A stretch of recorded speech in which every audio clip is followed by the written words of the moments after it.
Assalamualaikum warahmatullahi wabarakatuh. Kembali lagi di channel Sembiring Komputer. Dan di pembahasan kita kali ini, kita akan belajar gimana caranya merakit komputer, komponen demi komponen, sampai komputernya hidup dan menyala. Jadi di sini saya udah ada peralatan untuk merakit komputer. Di sini ada pasta pendingin yang bentuknya seperti suntik, dan ini adalah pasta pendingin untuk prosesor. Kemudian di sini adalah yang saya pakai obeng plus minus. Di bagian ujungnya bisa dibuka, dan ini adalah bagian minusnya. Dan yang ini adalah bagian plusnya. Di sini ada juga kabel T, fungsinya untuk mengikat kabel waktu komputer setelah dirakit nanti. Di sini ada pisau karter.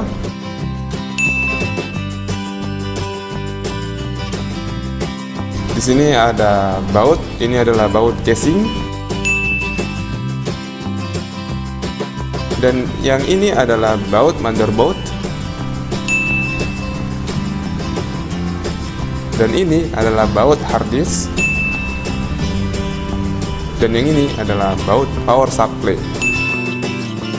Ini adalah power supply dengan tipe ATX. Ini yang saya gunakan, tipenya adalah ATX.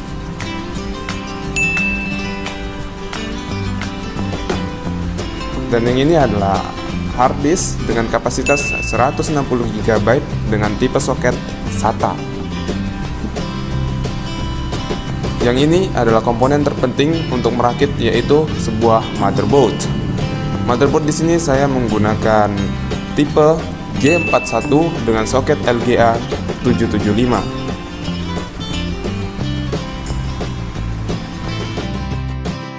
Dan yang ini adalah memori RAM dengan kapasitas 2 GB dengan tipe DDR3. Dan yang ini adalah prosesor Intel Core 2 Duo dengan kecepatan 2,7 GHz.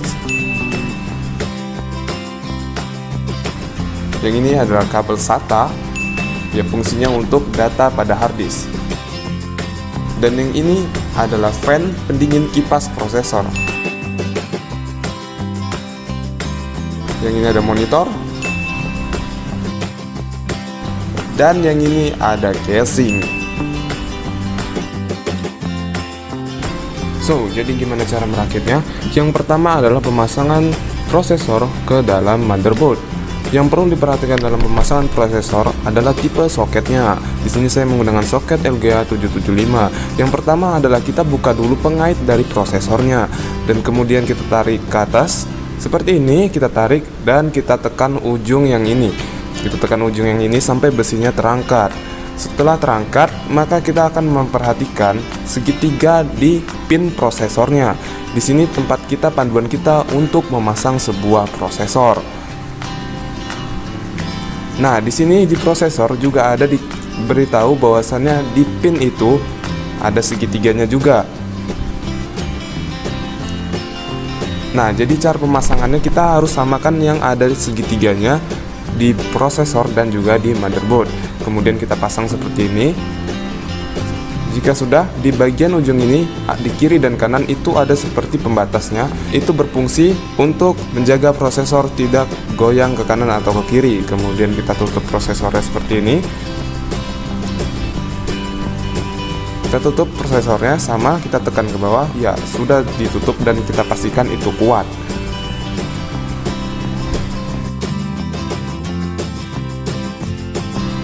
Kemudian pemasangan memori RAM. Yang perlu diperhatikan dalam pemasangan memori RAM adalah pembatas dari RAM tersebut. Di sini saya menggunakan tipe DDR3, maka pembatasnya yang kanan lebih sedikit lebar daripada yang kiri.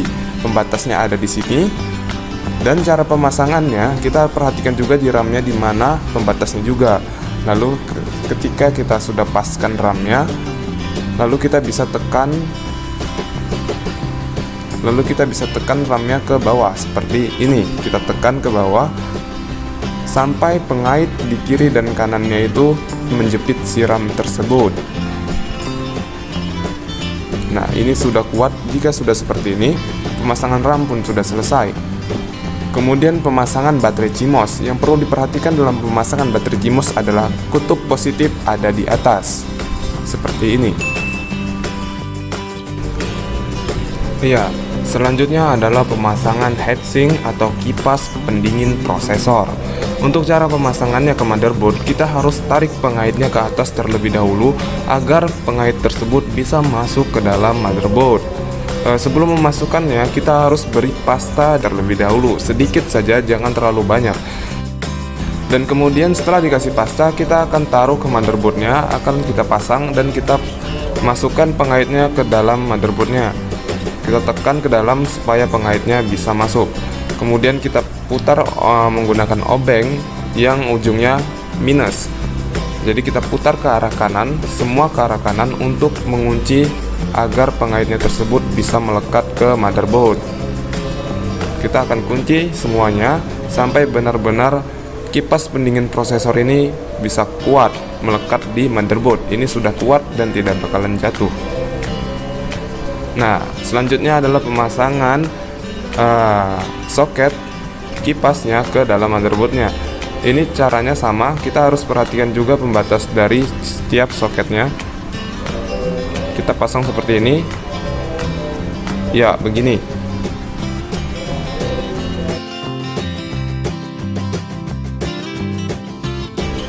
Kemudian pemasangan power supply ke dalam casing. Kita akan masukkan komponen power supply ke dalam casing karena power supply adalah komponen yang besar di dalam komputer. Kita pasang power supply-nya seperti ini dan kita baut menggunakan baut power supply.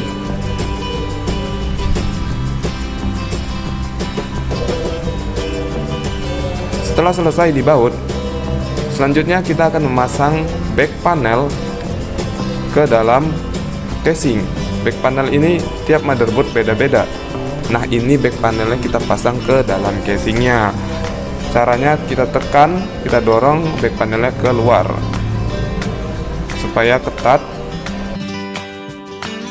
Dan selanjutnya adalah pemasangan kabel front panel, audio USB, tombol power, tombol reset, dan HDD LED.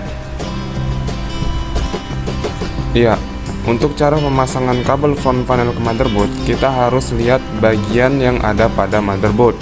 Di sini saya akan memasang kabel front panel audio ke dalam motherboard. Jadi yang saya perhatikan adalah port pada motherboardnya, di mana letak front audio di motherboardnya. Nah, ini adalah letak front panel audio di motherboardnya. Jadi saya akan memasang kabel audio ini ke dalam motherboard, dan di sini kita lihat ada lubangnya yang tertutup, dan itu adalah pembatas buat kita memasang nanti. Dan cara pemasangannya seperti ini, kita masukkan dan kita tekan ke bawah. Ya, itu. Dan kemudian ada yang namanya front panel USB, dan di sini kita lihat di mana letak USB-nya.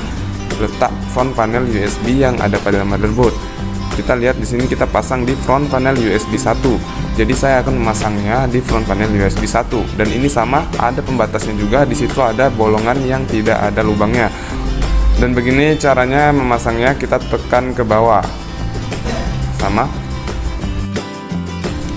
Nah, untuk pemasangan front panel, tombol power, tombol reset, dan HDD LED, kita perhatikan port yang ada di motherboardnya sesuai dengan tombol yang bakalan kita pasang, dan ini adalah tombol yang sudah saya pasang. Kemudian kita bakalan memasang motherboard ke dalam casing. Kita harus perhatikan juga tempat baut yang bakalan kita gunakan untuk si motherboard tersebut. Kita akan buat begini, kita paskan dulu semuanya. Setelah sudah semuanya, baru kita kencangkan menggunakan baut.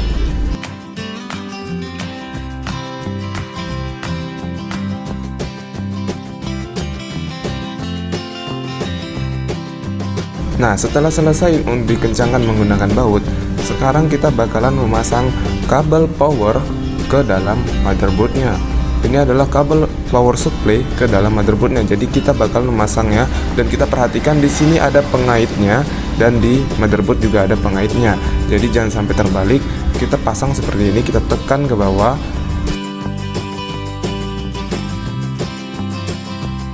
Kemudian di sini ada kabel yang untuk ke motherboard juga. Dan di sini ada pengaitnya juga, jadi kita harus perhatikan tiap-tiap pengait yang ada di motherboardnya agar pemasangan kabelnya tidak terbalik. Ya, ini sudah. Nah, berikutnya adalah pemasangan hard disk ke dalam casing.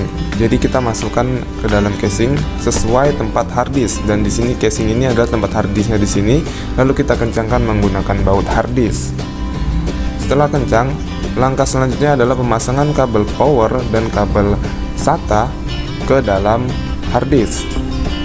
Dan begini pemasangan kabel powernya, dan kita pasang juga untuk kabel SATA-nya.